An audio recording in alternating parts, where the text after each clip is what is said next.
קולך מלכנו טוב ופייה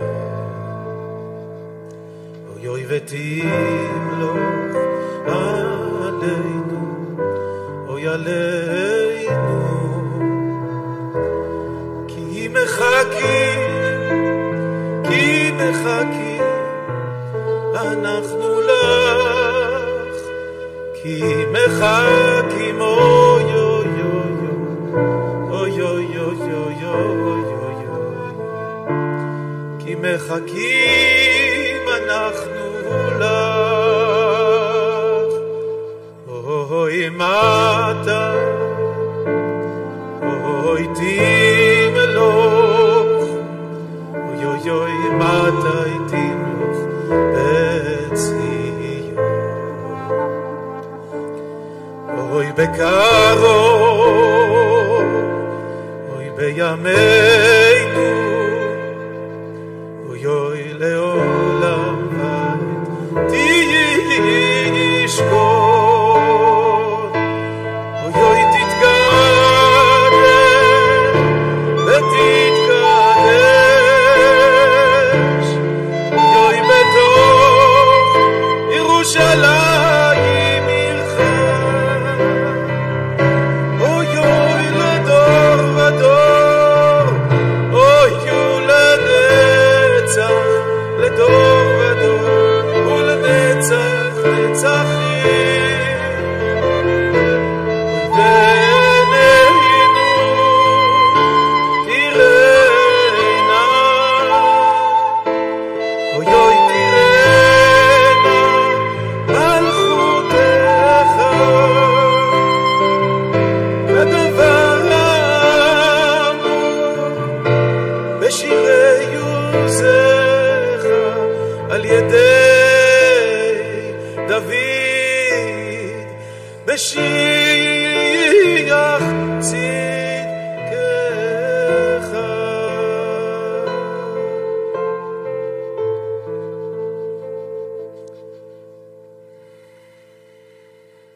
מוסר דש חם למשפחה האהובה שלי, משפחת גולדברג בירושלים, לרחל ולכל הילדים. אוהב אתכם. תודה. Dimanche matin, c'est la reprise de l'école pour ma fille Nediva qui a 7 ans. Le cœur lourd, je vais devoir lui annoncer que sa camarade de classe Réout vient de perdre son père, tombé au combat, le Rav Avi Goldberg. Rav Avi, oui, le rabbin, enseignant, directeur de Kodesh au lycée Imenfarb, était un homme de Torah, officier dans Tzahal et ancien chaliach, Rosh Kollel de l'Ilmod Torah Mitzion aux États-Unis pendant 3 ans. Il était une véritable lumière éclairante par ses paroles et sa clarinette, tous ceux qui l'entouraient. Mari attentionné, père exemplaire de 8 enfants, il a été tué au Liban. En sortant de son enterrement, je ressens le besoin de devenir un meilleur mari, un meilleur père, plus attentif aux autres et de consacrer davantage de temps à la Torah pour renforcer mon identité et mon lien avec Hachem.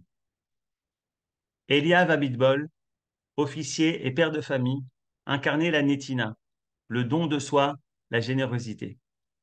Il y a quelques années, il a d'ailleurs donné un rein à une jeune fille de 12 ans qu'il ne connaissait même pas.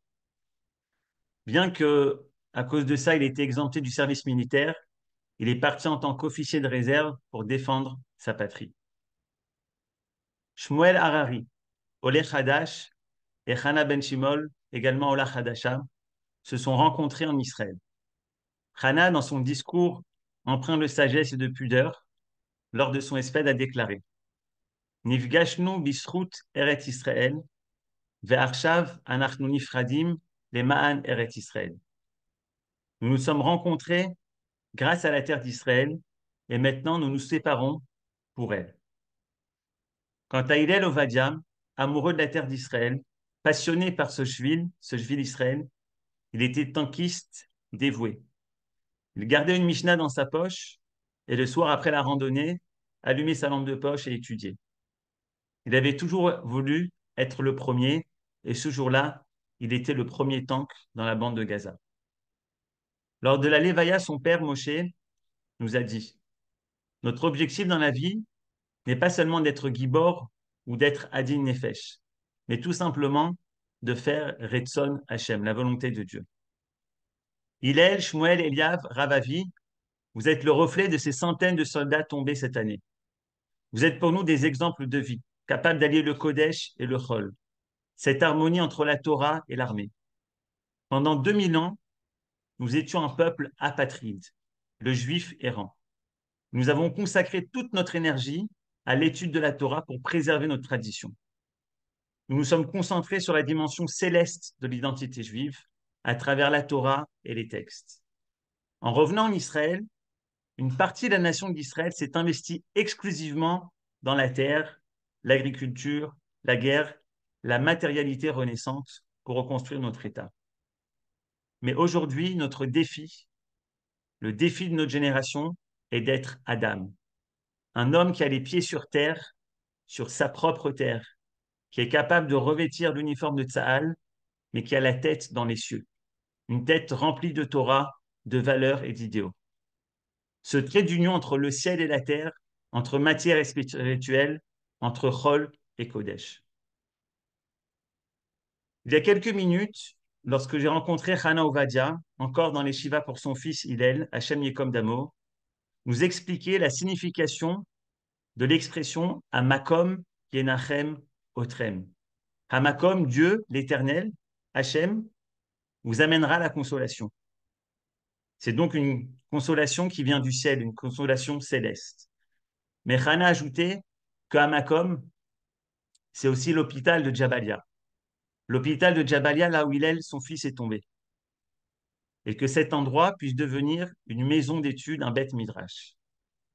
Ça, c'est pour elle une autre consolation. C'est une double consolation qu'on attend, une consolation céleste, Hamakom Akadosh Baruch Hu, mais également une consolation terrestre. Construire un Beth Midrash à Jabalia. Ce cours est bien sûr les Nishmat Kol Achayalim Shenaflu, Bemiuchad, le Rav Avi, Hillel, Shmuel et Eliav. Également les Nishmat Arav Shlomo Ben Meir Lederer. Et on a également reçu une dédicace que le Rav Ben Ishai a certainement eue. Et aujourd'hui, le cours est les Nishmatam pour parler des véritables ancêtres de Avraham Avinu, grâce au Rav Yehuda Ben Ishai de la communauté des Mouna Shlema. Bechavod Arav, votre micro est ouvert. Shalom à tous et à toutes. Toda rabba à Yohan, à Aaron, qui nous permet de nous réunir ensemble aujourd'hui pour évoquer euh, l'héroïsme de nos combattants et dont on a devant nous l'image. On peut remarquer sur ces portraits qui nous sont présentés qu'ils ont tous un dénominateur commun. Ils sourient tous, depuis en haut jusqu'en bas, on a en face de nous un sourire. Et ce n'est pas par hasard. Ce n'est pas par hasard et on va essayer aujourd'hui de toucher à la grandeur de ces personnages qui sont devenus des personnages de l'histoire d'Israël, qui continuent d'écrire l'histoire d'Israël, qui continuent en fait notre livre qui est le livre de l'éternité. À part ces soldats, ces officiers à qui nous consacrons aujourd'hui le cours, Hachem Yikom Damam, nous avons aussi une demande de consacrer ce cours à Pierre Saadia Zichrono Livracha, Ben Chana Fani, par Cathy Tobiana, et aussi à Yitzhak Shushan. Les enfants demandaient de consacrer le cours en souvenir de leur père. Alors aujourd'hui, on est en fait dans une charnière de l'histoire du monde, la paracha de Noach. Et demain après-midi, déjà, on va lire la paracha de Lech Lecha est une charnière. Et je voudrais aujourd'hui parler de cette charnière. Parce que cette charnière-là va nous faire comprendre que nous sommes aujourd'hui aussi dans une charnière de l'histoire. Nous sommes à un carrefour qui est en train de changer la face du monde et les événements que nous vivons sont en train de remettre en place beaucoup d'éléments qui vont faire réapparaître le peuple d'Israël dans toute sa grandeur pour être celui qui va être le meneur de l'humanité vers un monde qui soit meilleur. Alors, au début de notre paracha, de la paracha de Noach, il y a une remarque extraordinaire de Rashi, et cette remarque-là, je voudrais vous y faire participer. À propos de Noach, il est dit, elle est toldot Noach, Noach ish tzadik tamim aya bedorotav, et Elohim italech Noach.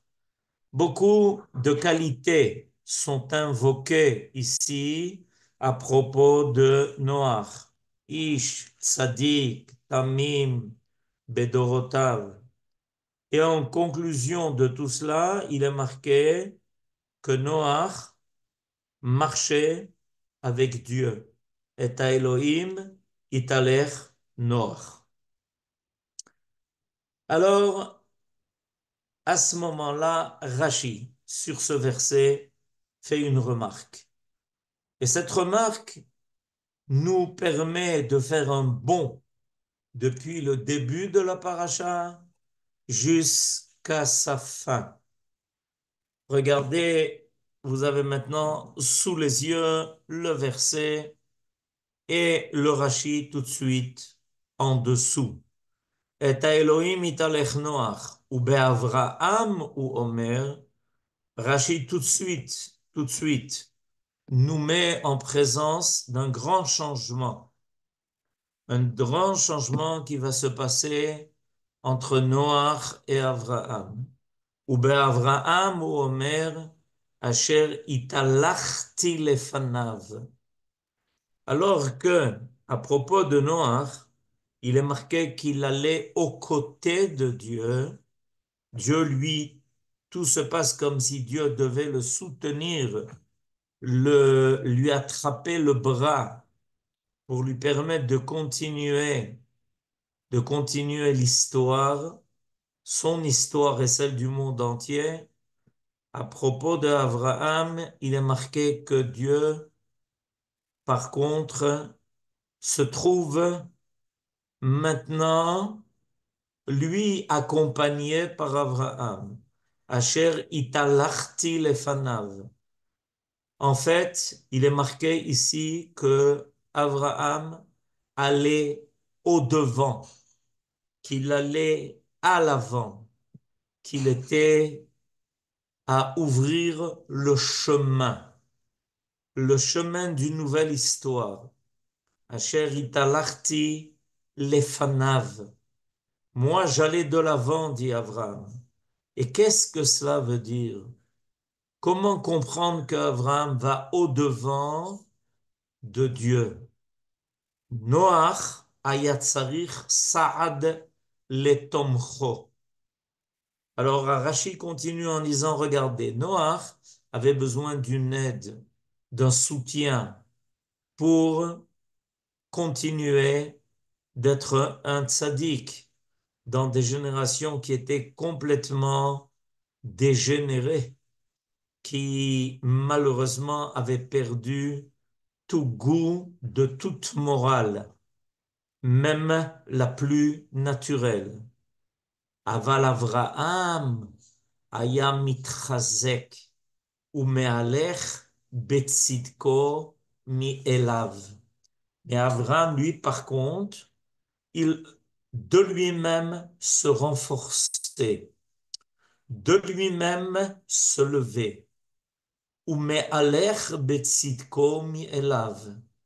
Et il allait comme un homme juste, de plus en plus juste de lui-même. Il prenait les devants. La grande différence, nous dit Rashi, entre le personnage de Noach qui est un sadique et le personnage de Abraham qui évidemment est aussi un sadique, c'est que nous avons maintenant devant nous deux sortes de tzadikim. Nous avons les tzadikim qui avancent pas à pas et vérifient à chaque moment et à chaque instant que ce qu'ils font correspond bien à la volonté de Dieu, qu'ils ne font pas d'erreur. Et ce sont en général des hommes qui n'amènent pas de grande innovation. Ils essayent de maintenir ce qu'ils sont. Par contre, lui, Abraham, est à un autre niveau. Il est à une autre dimension. Il est un autre tzaddik. Il est celui qui va de l'avant. Ça veut dire quoi, aller de l'avant à propos de Dieu? Eh bien, celui qui va nous expliquer ça, hein, va être Nachmanide, le Ramban, dans la prochaine paracha, au chapitre Yudzaïn 17, au verset numéro 1, Aleph. Et le Ramban va dire quelque chose d'extraordinaire. Aller de l'avant veut dire qu'on fraye dans le monde une nouvelle façon d'être. On est un tzaddik avant qu'on nous ait demandé d'être tzaddikim. On fonce, on se présente et on a trouvé le chemin de Dieu avant même que Dieu nous ait enseigné ce chemin-là. En réalité, Abraham fait partie d'une nouvelle catégorie d'hommes.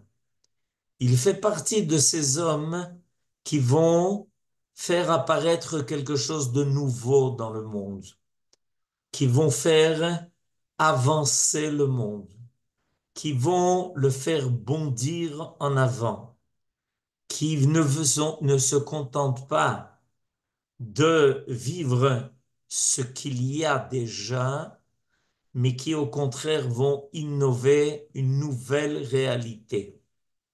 Et ensuite, Dieu va confirmer que leur choix a été le bon choix, qu'ils ont été des tzadikim que Dieu attendait. Ces tzadikim qui lui frayent un chemin. Ces hommes-là qui révèlent complètement en eux, qui révèlent complètement à travers eux ce que Dieu attend de celui qui a été créé à l'image de Dieu. Alors, merci à Aaron, nous présente maintenant ce Ramban sous les yeux. Regardez, je vous lis la troisième ligne du commentaire du Ramban. Ki a mitzvah le'echoz darko kodem sheyorenu. Il y a une mitzvah déjà d'emprunter le chemin de Dieu avant même qu'il ne l'enseigne. Celui qui fait et qui agit de cette façon-là, Yé Amer, il est dit à propos de lui, Italech lefanai. Ça veut dire que Akadosh Baruch Hu attend cela. Il espère cela. Il espère que quelqu'un soit tellement naki, qu'il soit tellement tahor, qu'il soit tellement sensible à ce que Dieu, en fait, attend de lui, qu'il sait déjà quoi faire avant même qu'on lui demande. Il y a une deuxième catégorie de tzadikim, nous dit le Ramban. Ve'aba Achare atzava'a, mais le tzaddik qui vient après, qu'il ait déjà reçu l'ordre, Yehamer, Achare Hashem, Telechu. Et celui qui va agir en fonction des ordres qu'il a déjà reçus, alors à propos de lui, il est dit, venez après Dieu. Est-ce que c'est l'homme qui ouvre un nouveau chemin? Est-ce que c'est l'homme qui prend l'initiative? Que le monde, faire que le monde soit meilleur. Et Akadosh Baruch Hu va le suivre en disant, voilà, voilà, c'est celui que j'attendais depuis 20 générations. Abraham est apparu dans le monde après 20 générations depuis la création de l'homme. Ça a pris du temps de trouver ce genre de tzadikim.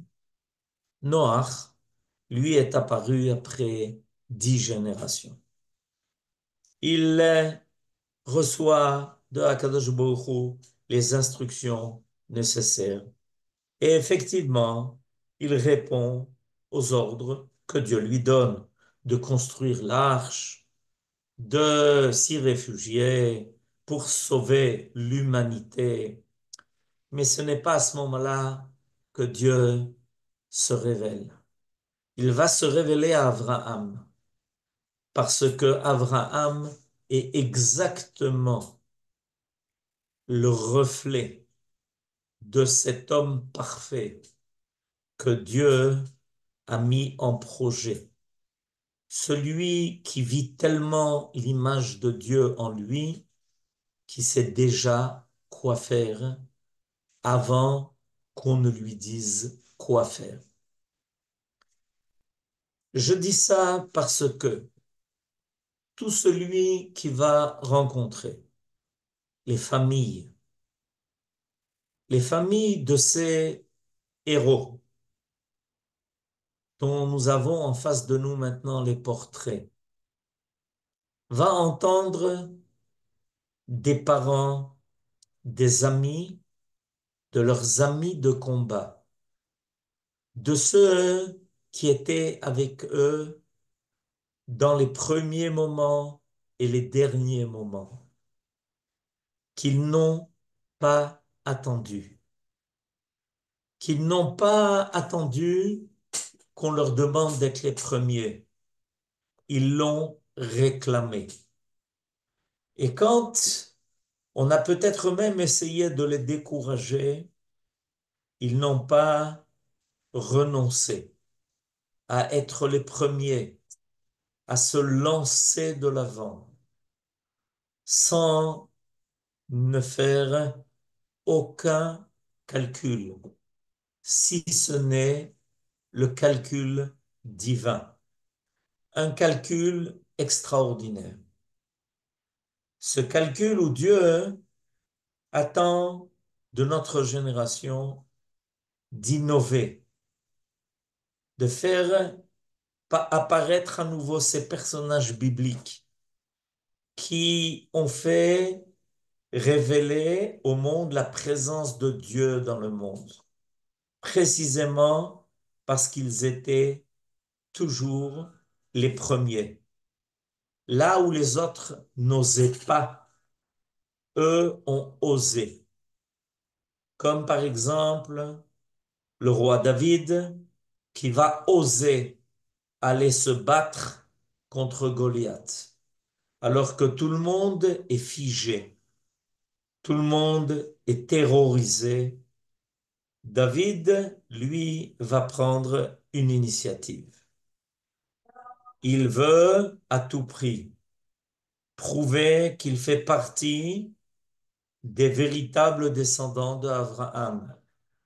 Celui qui n'arrête pas de prendre des initiatives, de faire apparaître une nouvelle dimension de l'homme dans le monde. Ce qui est fait aujourd'hui par nos soldats. Et on retrouve le même trait de caractère. Nous n'attendons pas pour aller de l'avant. Nous sommes à l'avant et on sait que la Shrina accompagne, qu'elle est là.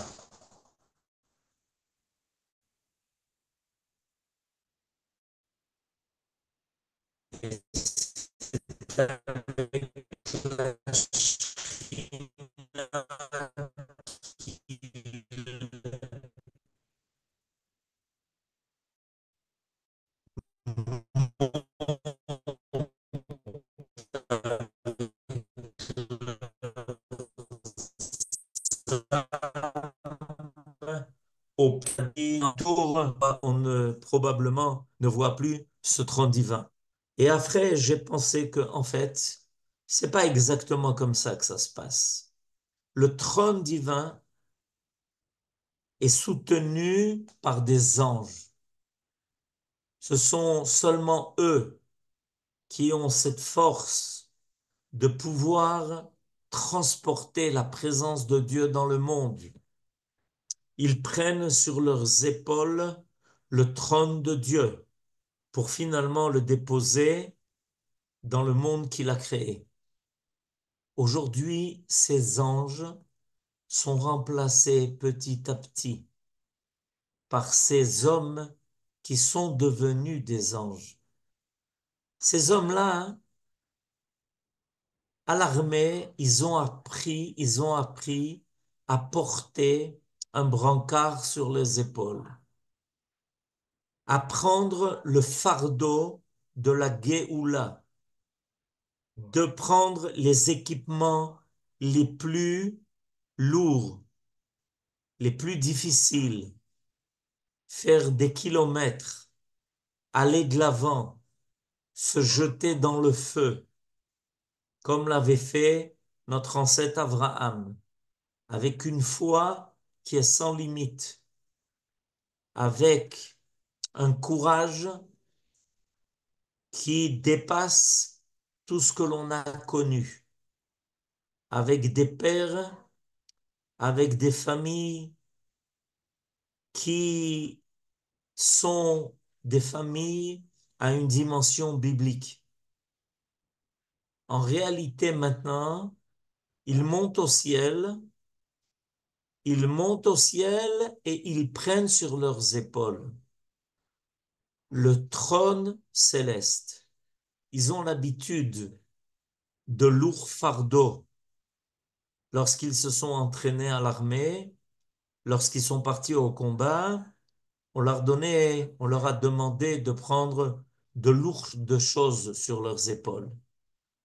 Et maintenant, ils montent en haut, ils arrivent au ciel et ils prennent le trône divin sur leurs épaules. Et Dieu est content de cela. Leur avantage, c'est qu'ils ont été des hommes, des vrais hommes, jusqu'au bout. Et voilà ce que Dieu attendait en fait. Il savait bien que les anges étaient capables de prendre son trône sur leurs épaules. Mais voilà que maintenant, il se révèle que des hommes sont aussi capables de prendre ce trône divin, de l'asseoir sur leurs épaules, des bataillons entiers. Et le parcours est long. Alors il se relaie exactement comme on a l'habitude de le faire à l'armée. Lorsque les soldats se relaient pour continuer de porter l'équipement, les brancards et tout ce qu'il faut et nécessaire pour avoir victoire. C'est là-bas qu'ils sont maintenant, ces Giborim. Ils sont en haut et ils demandent est-ce que le roi qui est assis sur ce trône accepte que ces hommes-là, qui pour un certain temps sont devenus des anges, descendent ce trône et l'assoient sur terre pour que le roi de l'univers se révèle ici en bas avec ses enfants. et que eux puissent à nouveau réapparaître comme des hommes, après qu'ils aient rempli leur rôle d'être aussi des anges. Le Rav Kook, dans un article extraordinaire, veut répondre à une question qui a été posée. La question qui lui a été posée est: comment se fait-il que cette génération-là, ces générations que nous vivons maintenant ici, ont été choisies pour être la génération de la Géoula? Quel est ce mérite? Quel est leur mérite? Qu'est-ce qui fait que précisément ce temps où nous vivons est un temps qui est clairement un temps qui est en train de changer les données de l'histoire du monde, auquel le monde s'était tellement habitué. Des empires qui dominent le monde pour leur profit, pour leur intérêt, pour la plupart du temps, et évidemment, rendre les autres esclaves à leur service. Le peuple d'Israël ose maintenant se mesurer aux plus grands empires du monde pour faire à nouveau apparaître l'empire de Dieu. Méritez cela. Et je vais vous lire la réponse du Rav Kook. Elle est extrêmement importante. Uzacha mipnei she'asak bamitzvah ayoter gdola shebechol hamitzvot. Notre génération a mérité d'être la génération de la Géoula parce que il a accepté, il a pris la responsabilité de la plus grande mitzvah parmi toutes les mitzvot. Bemitzvah Ashkula Kechol Torah a pris la responsabilité jusqu'au bout d'accomplir toute la Torah. Quelle est cette mitzvah? De quelle mitzvah le Rav Kook parle-t-il? Une mitzvah qui est la plus grande de toutes les mitzvot. Une mitzvah qui est égale à toute la Torah. Mipnei she'uasak begeulat Israël. Et la réponse du Rav Kook est extraordinaire. Cette mitzvah, qui est la plus grande de toutes les mitzvot, je vais vous donner la référence. Cette mitzvah qui est équivalente à toute la Torah, c'est la mitzvah de libérer, de faire aboutir. Pourquoi est-ce que cette mitzvah était un tel mérite, a un tel mérite? En réalité, il faut savoir que quand nos sages nous ont parlé de la Géoula, ils nous ont parlé aussi du processus de la Géoula. Et ils nous ont expliqué longuement dans un traité du Talmud, le traité du Sanhédrin, que la Géoula devra passer par des étapes qui seront difficiles, où il faudra affronter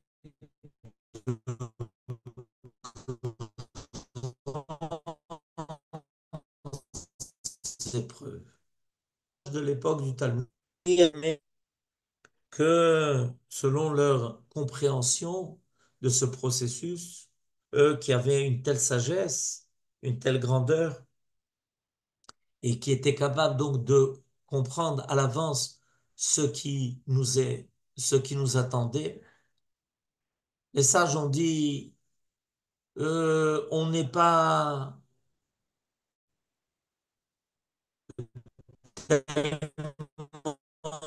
désolé de ne pas vivre. Nous ne sommes pas sûrs d'avoir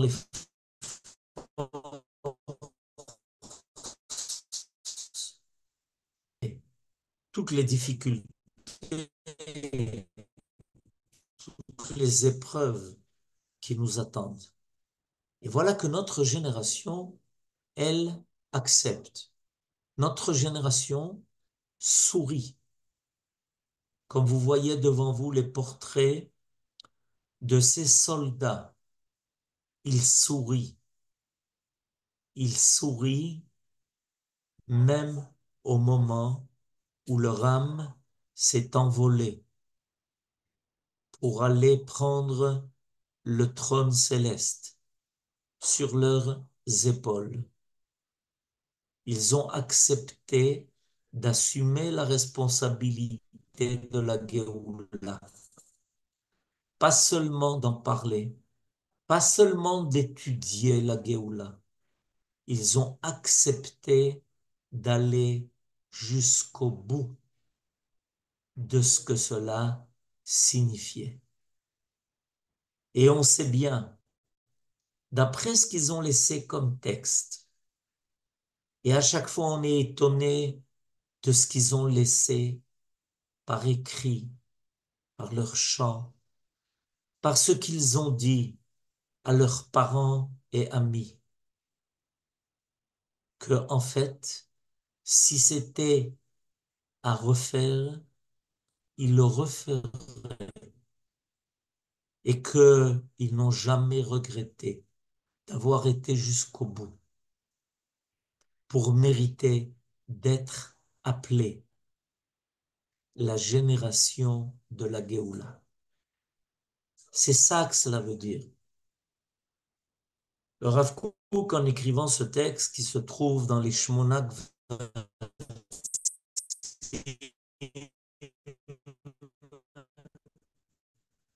au Kovetz, nous a ouvert ici un secret. En réalité, tous ces soldats qu'on rencontre ici, souriants, contents d'avoir accepté de porter ce fardeau, d'être les émissaires par lesquels Dieu veut délivrer son peuple et le monde entier, ils sont contents. Ils sont contents d'avoir été jusqu'au bout. Et ça explique pourquoi leur famille, avec tout ce que cela signifie et tous ceux qui les ont connus, en réalité, connaissent la douleur.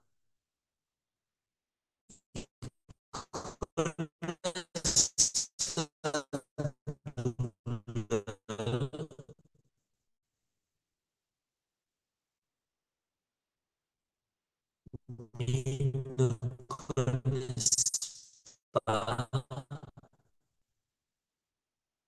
une fin. On touche d'avoir été ceux de la Géoula, de leur propre vie, de leur propre initiative, d'être les enfants fidèles de Abraham, de continuer son œuvre. L'œuvre qui a été initiée par nos ancêtres, Abraham, Yitzhak, Yaakov, et tous les grands personnages de la Bible. Maintenant, voilà qu'on est à un aboutissement. Et cet aboutissement, sachez que nous sommes accompagnés. Dieu nous regarde et dit, voilà mes enfants qui continuent à nouveau d'aller de l'avant. Ces vrais tzadikim qui n'attendent rien, qui n'attendent pas qu'on leur dise quoi faire, mais qui au contraire vont enseigner aux autres quoi faire. Tien nishmata tzura bitzro achayim, que le peuple entier se remplisse de leur courage, que nous sachions être dignes et méritants de ce qu'ils sont.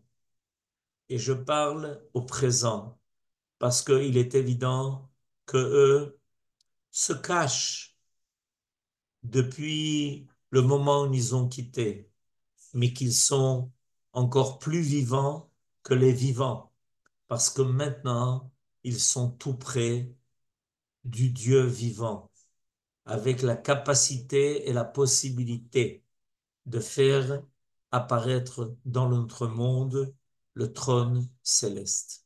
Shabbat Shalom, Chodesh Tov, et que ce nouveau mois nous amène les meilleures nouvelles, et que Bezrat Hashem, après tous ces sacrifices, que le peuple d'Israël connaisse une grande lumière. Amen. Ken Yehi Ratzon. Toda Rabba, merci beaucoup Rabban Ishaï pour ces paroles toujours magnifiques de sagesse, de réconfort. Et je reprends ce qu'a dit quand même Chana Ovadia, Amakom Yanachem Otrem.